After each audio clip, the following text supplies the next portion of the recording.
Mbah Umar Tumbu, dai keliling, pejuang sunyi dari Kalipelus Pacitan. Dai yang datang bersama Tumbu. Angin dari perbukitan selatan Pacitan berembus pelan menyusuri jalan-jalan tanah desa Kalipelus. Di masa itu, sebelum listrik menerangi malam dan sebelum pengeras suara memanggil orang ke masjid, desa masih hidup dalam ritme alam. Pagi dibuka ayam berkokok, siang dipenuhi suara cangkul, dan malam tenggelam dalam gelap yang hanya ditemani lampu sentir. Di jalan setapak itulah seorang lelaki berjalan perlahan. Pakaiannya sederhana. Kain sarung yang sudah sering dicuci hingga warnanya pudar. Baju lengan panjang yang tak lagi baru. Di kepalanya kadang terikat ikat sederhana, kadang hanya rambut yang tersisir rapi. Di pundaknya tergantung tumbu, keranjang anyaman bambu yang dipikul dengan seutas bambu melintang. Orang-orang mengenalnya sebagai pedagang keliling. Ia datang bukan dengan suara keras menawarkan dagangan, tapi dengan langkah sabar dan senyum yang selalu lebih dulu sampai daripada kata-katanya. "Assalamualaikum, Bade Tumbas Nopo, Embok," sapanya lembut di depan rumah-rumah panggung warga. Di dalam tumbu itu ada gula Jawa, kelapa, pisang, kadang jajanan pasar, kadang barang kebutuhan dapur yang ia dapat dari desa lain. Ia berkeliling dari dusun ke dusun, dari pintu ke pintu. Tapi yang ia bawa sebenarnya bukan hanya dagangan. Ia membawa dakwah yang dibungkus kesederhanaan. Namanya Umar Syahid. Tapi warga lebih dulu mengenalnya dari apa yang selalu ia pikul. Lama-lama orang menyebutnya, Mbah Umar Tumbu. Setiap berhenti di satu rumah, ia tak langsung pergi setelah transaksi. Ia duduk sebentar, menanyakan kabar anak-anak, menyapa orang tua yang sakit, kadang membantu memotong kayu, kadang ikut mengangkat hasil panen. Dari situlah obrolan mengalir. Tentang hidup, tentang sabar, tentang sholat yang jangan ditinggalkan meski capek dari sawah. Tak ada nada menggurui, tak ada wajah menghakimi. Ia berbicara seperti saudara tua yang peduli.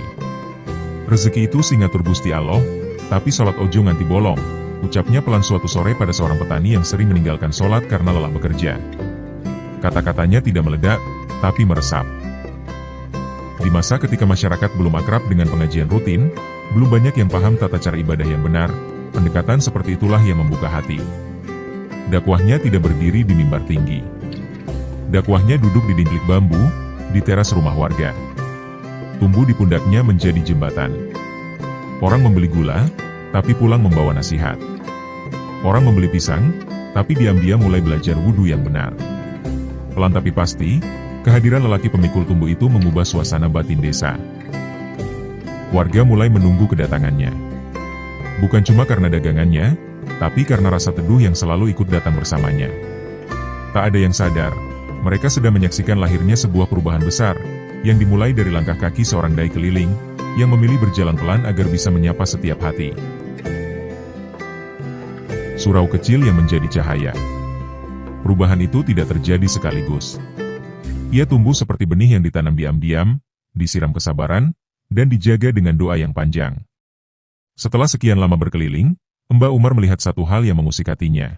Warga Kalipelus mulai tertarik belajar agama, tapi tidak punya tempat untuk berkumpul. Sholat masih banyak dilakukan sendiri-sendiri di rumah. Anak-anak mengaji berpindah-pindah, kadang di teras, kadang di dapur, kadang terhenti karena orang tua sibuk. Maka suatu hari, tanpa pengumuman besar, ia mulai membersihkan sebidang tanah kecil di dusun kerajaan. Tanah itu bukan tanah luas. Hanya sebidang sederhana di pinggir pemukiman. Dengan bantuan beberapa warga yang sudah dekat dengannya, ia mendirikan bangunan kecil dari kayu dan bambu. Atapnya dari bahan seadanya. Lantainya masih tanah yang diratakan. Itulah surau pertama Kalipelus. Tak ada papan nama. Tak ada peresmian. Tapi malam pertama surau itu dipakai, udara desa terasa berbeda. Lampu minyak menyala redup di dalamnya. Anak-anak duduk melingkar, memegang kitab Iqra sederhana. Suara mereka terbata-bata melafalkan huruf hijaiyah. Alif. Ba. Tak. Mbah Umar duduk di depan mereka, sabar membetulkan mahraj satu persatu. Jika ada yang salah, ia tidak membentak. Ia tersenyum, mengulang pelan, sampai lidah kecil itu terbiasa. Tak lama, orang dewasa mulai ikut datang. Awalnya hanya melihat. lalu ikut duduk, lalu ikut belajar. Di surau kecil itu, warga belajar wudhu yang benar. Belajar bacaan sholat. Belajar arti sabar, syukur, dan tawakal. Surau itu bukan hanya tempat ibadah. Ia menjadi ruang lahirnya kesadaran baru. Malam-malam Kalipelus yang dulu sunyi kini diisi suara mengaji. Dari kejauhan, orang bisa mendengar lantunan ayat suci bercampur suara jangkrik dan angin sawah. Sebuah harmoni desa yang pelan-pelan berubah arah hidupnya. Mbak Umar tidak pernah menyebut itu sebagai pencapaian. Ia hanya berkata, "Sing penting ana panggonan kanggo sujud bareng." Dari bangunan kecil berdinding kayu itu, tumbuh kebiasaan berjamaah. Tumbuh generasi yang mengenal huruf Al-Quran sejak kecil. Tumbuh ikatan warga yang disatukan bukan hanya oleh tanah kelahiran, tapi oleh iman yang dipelajari bersama. Tahun-tahun berlalu. Surau itu diperbaiki. Dindingnya diganti. Lantainya disemen. Atapnya diperkuat. Hingga akhirnya berdiri menjadi masjid yang lebih layak. Namun warga tua Kalipelus selalu berkata pada anak cucu mereka, "Masjid ini dulu cuma surau kecil, dibangun Mbak Umar Tumbu, dari dakwah yang dimulai sambil jualan keliling." Dan setiap kali adzan berkumandang dari masjid itu, seakan gema langkah lelaki pemikul tumbuh itu masih terdengar, pelan, sabar, tapi mengubah arah sejarah sebuah desa. Tirakat Tanah Ampo, laku sunyi seorang hamba. Di balik senyumnya yang teduh dan langkahnya yang ringan berkeliling desa, Mbah Umar Tumbu menyimpan satu kehidupan batin yang jarang diketahui orang. Warga melihatnya sebagai pedagang, sebagai guru ngaji, sebagai orang tua yang sabar. Tapi hanya sedikit yang benar-benar memahami betapa keras laku spiritual yang ia jalani dalam diam. Di sebuah sudut dapur sederhana tempat ia biasa singgah, seorang warga pernah memperhatikan kebiasaannya yang tak lazim. Saat orang lain makan nasi jagung, singkong rebus, atau sekadar sayur lodeh dari kebun, Mbah Umar justru mengambil tanah ampo, lempung alami yang biasa dipakai sebagian masyarakat Jawa untuk pengobatan tradisional. Tanah itu dibersihkan, dikeringkan, lalu dibakar hingga mengeras. Setelah itu, ia memakannya perlahan, sekadar untuk mengganjal perut. Bukan sehari dua hari. Bukan seminggu. Tapi bertahun-tahun. Bagi orang biasa, itu terdengar mustahil. Tubuh manusia butuh makanan. Perut butuh isi. Tapi bagi seorang yang menempuh jalan tirakat, makan bukan lagi soal memuaskan lidah, melainkan menjaga hati agar tidak diperbudak dunia. Mbah Umar memilih lapar agar jiwanya terjaga. Ia menekan keinginan jasmani agar ruhnya ringan.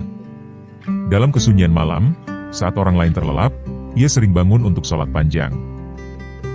Dalam sujudnya, ia berdoa bukan untuk kekayaan, bukan untuk kemasyhuran, tapi agar diberi kekuatan menjaga amanah dakwah. Laku seperti ini bukan pamar kesaktian. Ia tidak pernah menceritakannya. Justru warga yang tanpa sengaja melihat, lalu menyimpannya sebagai kesaksian hidup. Kepala Desa Kalipelus, Dasuki, yang pernah hidup di masa itu, mengenang dengan mata berkaca-kaca bagaimana sosok kurus bersahaja itu tetap tegar berjalan jauh dari dusun ke dusun meski asupan makannya sangat sedikit. Beliau itu kuat bukan karena makan enak, tapi karena hatinya dekat dengan Gusti Allah, kenangnya lirih. Dalam tradisi Jawa yang bersenyawa dengan nilai tasawuf, tirakat bukan sekadar menahan lapar. Ia adalah cara membersihkan diri dari keserakahan, cara mengikis ego, cara mengosongkan ruang batin agar hanya Tuhan yang tinggal di dalamnya. Mbah Umar menjalani itu tanpa sorotan, tanpa pengakuan. Ia tidak ingin dikenal sebagai orang sakti. Ia hanya ingin menjadi hamba yang bersih, agar setiap kata dakwah yang keluar dari lisannya lahir dari hati yang telah ditempa kesabaran. Dan mungkin karena itulah, nasihatnya terasa berbeda. Ucapannya sederhana, tapi menggetarkan. Tatapannya lembut, tapi membuat orang segan berbuat maksiat di hadapannya. Ia tidak menaklukkan orang dengan suara keras. Ia menundukkan hati dengan cahaya laku batin yang tak terlihat mata. Dari Kalipelus lahir generasi santri. Buah dari dakwah yang sabar dan laku yang istiqomah itu perlahan mulai tampak. Anak-anak yang dulu hanya bermain di pematang sawah, kini sore hari berjalan menuju surau kecil membawa kitab tipis di dada. Para orang tua yang dulu canggung masuk tempat ibadah, kini mulai terbiasa duduk bersila belajar bacaan sholat. Perubahan itu tidak meledak. Ia tumbuh seperti mata air yang awalnya kecil, lalu mengalir pelan, hingga akhirnya menjadi sungai yang menghidupi banyak jiwa. Mbah Umar tidak ingin dakwah berhenti pada dirinya. Ia tahu, ilmu harus diwariskan. Cahaya harus diteruskan. Maka ia mendorong para pemuda desa untuk berani melangkah lebih jauh, mondok di pesantren. Bagi warga Kalipelus masa itu, mengirim anak ke pesantren adalah keputusan besar. Berarti berpisah lama. Berarti melepas tenaga kerja di sawah. Berarti percaya pada masa depan yang belum terlihat. Namun keteladanan Mbah Umar membuat mereka yakin. Anakmu biar mondok. Ilmu agama itu bekal urip nganti mati, ucapnya suatu ketika pada seorang ayah yang ragu melepas putranya. Perlahan, lahirlah generasi santri dari desa yang sebelumnya nyaris tak mengenal dunia pesantren. Salah satunya adalah Dasuki, yang kelak menjadi kepala desa Kalipelus. Ia sendiri pernah merasakan didikan langsung Mbah Umar di pondok pesantren Nur Rohman, Enjar, Donorojo. Di pesantren itulah anak-anak desa ditempa. Bangun sebelum subuh. Mengaji kitab kuning. Belajar adab sebelum ilmu. Mereka tidak hanya diajari membaca teks, tapi juga membaca hidup, tentang hormat kepada guru, sabar dalam kesulitan, dan ikhlas dalam pengabdian. Mbah Umar bukan hanya guru di kelas. Ia adalah teladan hidup. Santri melihat bagaimana gurunya hidup sangat sederhana. Bagaimana ia lebih mendahulukan kebutuhan orang lain. Bagaimana ia tidak pernah meninggikan suara, tapi selalu ditinggikan derajatnya oleh orang-orang yang mengenalnya. Dari pesantren itu, para santri kembali ke desa masing-masing membawa cahaya baru. Ada yang menjadi guru ngaji. Ada yang menjadi imam masjid. Ada yang tetap menjadi petani, tapi dengan pemahaman agama yang kuat. Kalipelus pun berubah pelan-pelan. Dari desa yang dulu asing dengan dunia pesantren, menjadi desa yang akrab dengan suara mengaji, dengan tradisi sholawat, dengan generasi muda yang tumbuh bersama adab. Semua itu berawal dari satu orang yang datang memikul tumbuh. Dari pundaknya yang dulu memikul barang dagangan, kini lahir generasi yang memikul ilmu. Dari langkah sunyinya di jalan tanah desa, tumbuh jalan terang yang terus dilalui anak cucu hingga hari ini. Tahun 1948, saat pedagang tumbuh menjadi mata umat. Tahun 1948 adalah tahun ketika udara Jawa Timur terasa lebih berat dari biasanya. Bukan karena musim kemarau atau hujan yang tak turun, melainkan karena ketakutan yang menyebar tanpa suara. Kabar tentang kekacauan di Madiun menjalar dari mulut ke mulut, dari pasar ke langgar, dari bisik-bisik pedagang sampai desas-desus di serambi masjid. Orang-orang mulai berbicara pelan ketika menyebut kata PKI. Nama itu hadir bersama cerita penangkapan, perampasan, dan pembunuhan terhadap para ulama serta tokoh masyarakat yang dianggap berseberangan. Di masa genting itulah, Mbah Umar justru berada di wilayah Madiun. Seperti biasa, ia tetap memikul tumbuh. Wajahnya tetap sederhana. Pakaiannya tak menunjukkan bahwa ia seorang kiai. Ia terlihat seperti pedagang desa yang datang menjual kebutuhan kecil. Tapi di balik langkahnya yang tenang, ia sedang berjalan di tengah bara. Ia melihat sendiri jalanan yang tak lagi ramah. Orang-orang yang dulu menyapa kini saling curiga. Beberapa rumah tampak kosong karena pemiliknya mengungsi. Ada pesantren yang mendadak sepi, para santrinya dipulangkan karena situasi mencekam. Namun justru disitulah perannya menjadi sangat penting. Dengan menyamar sebagai pedagang, Mbah Umar bisa bergerak bebas dari satu kampung ke kampung lain. Ia mendengar percakapan di pasar. Ia melihat siapa yang ditangkap. Ia mengetahui desa mana yang sedang diincar. Semua informasi itu ia simpan rapi dalam ingatan. Saat malam tiba, ia mencari cara menyampaikan kabar kepada para kiai dan tokoh agama yang bersembunyi atau bersiap mengungsi. Kadang lewat utusan. Kadang lewat pertemuan singkat di tempat sunyi. Semua dilakukan cepat, hati-hati, tanpa meninggalkan jejak. Ia bukan tentara. Ia tak membawa senjata. Tapi yang ia bawa jauh lebih berharga, informasi yang... Setiap langkahnya adalah taruhan. Jika identitasnya terbongkar, ia bisa ditangkap atau dibunuh tanpa pengadilan. Tapi ia tidak berhenti. Ia tahu, banyak pesantren dan ulama bergantung pada kabar yang ia bawa. Pedagang tumbuh itu kini telah berubah menjadi mata bagi umat, melihat bahaya lebih dulu agar yang lain bisa menghindar. Di tengah teror, ia memilih menyelamatkan. Hari-hari itu dipenuhi bayang-bayang kematian. Mbah Umar menyaksikan sendiri orang-orang digiring, dituduh tanpa pembelaan. Ia mendengar cerita tentang ulama yang tak pernah kembali, tentang santri yang menghilang, tentang keluarga yang mendadak kehilangan kepala rumah tangga. Di beberapa tempat, rumah ibadah dirusak. Kitab-kitab diinjak. Orang dipaksa memilih antara keselamatan diri atau mempertahankan keyakinan. Bagi banyak orang, rasa takut cukup untuk membuat mereka bersembunyi dan tak lagi peduli pada sekitar. Tapi tidak bagi Mbah Umar. Setiap kali mendengar ada kiai yang terancam, ia berusaha mencari jalan memberi kabar.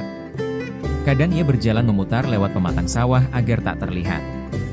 Kadang ia pura-pura berhenti lama di satu kampung agar bisa mengamati situasi. Jantungnya manusia biasa, berdebar saat bahaya dekat. Tapi imannya membuat langkahnya tidak mundur. Ia tahu risikonya. Ia tahu satu kesalahan kecil bisa mengakhiri hidupnya. Namun baginya, membiarkan ulama dibantai tanpa usaha adalah pengkhianatan pada ilmu yang ia pelajari dan Tuhan yang ia sembah. Di balik kesederhanaan penampilannya, tersembunyi keberanian yang sunyi. Ia tidak berteriak melawan. Ia tidak memimpin pasukan. Ia hanya berjalan, mendengar, mengingat, lalu menyampaikan. Dan dari informasi-informasi itulah, banyak yang sempat menyelamatkan diri. Banyak pesantren yang lebih dulu mengosongkan tempat. Banyak kiai yang berpindah sebelum terlambat. Mbah Umar tidak pernah mencatat jasanya. Tidak pernah menagih penghargaan. Setelah badai itu mereda, ia kembali menjadi dai kampung, seolah tak pernah berjalan di antara maut. Namun sejarah sejati sering tidak tertulis di batu prasasti. Ia hidup dalam ingatan orang-orang yang selamat, dalam doa para santri, dan dalam keyakinan bahwa di masa paling gelap, Allah selalu mengirim hamba-hamba sunyi untuk menjaga cahayanya tetap menyala. Ulama yang tidak pernah mencari nama. Setelah masa-masa kelam itu berlalu, ketika denting senjata digantikan kembali oleh suara cangkul di sawah dan adzan kembali terdengar tanpa rasa takut, Mbah Umar tumbuh tidak berubah menjadi tokoh yang gemar bercerita tentang masa lalunya. Ia tidak mengumpulkan orang untuk mengisahkan keberaniannya. Ia tidak menuliskan kisah perjuangannya. Ia bahkan jarang menyebut bahwa dirinya pernah berada di pusaran peristiwa besar yang menentukan hidup dan mati banyak orang. Ia kembali ke jalan yang paling ia cintai, mengajar dan berdakwah dalam kesunyian. Di pesantren, ia duduk bersama santri seperti biasa. Mengajari kitab, membetulkan bacaan, menasihati dengan suara pelan. Di desa-desa, ia tetap dikenal sebagai sosok sederhana yang mudah ditemui, mudah diajak bicara, dan selalu lebih banyak mendengar daripada berbicara. Justru karena itulah wibawanya tumbuh tanpa diminta. Orang-orang segan bukan karena ia keras, tapi karena mereka merasakan ketulusan yang tidak dibuat-buat. Ia tidak menampilkan diri sebagai orang besar, tapi orang-orang melihat kebesaran akhlak dalam kesehariannya. Jika ada yang memuji, ia hanya tersenyum.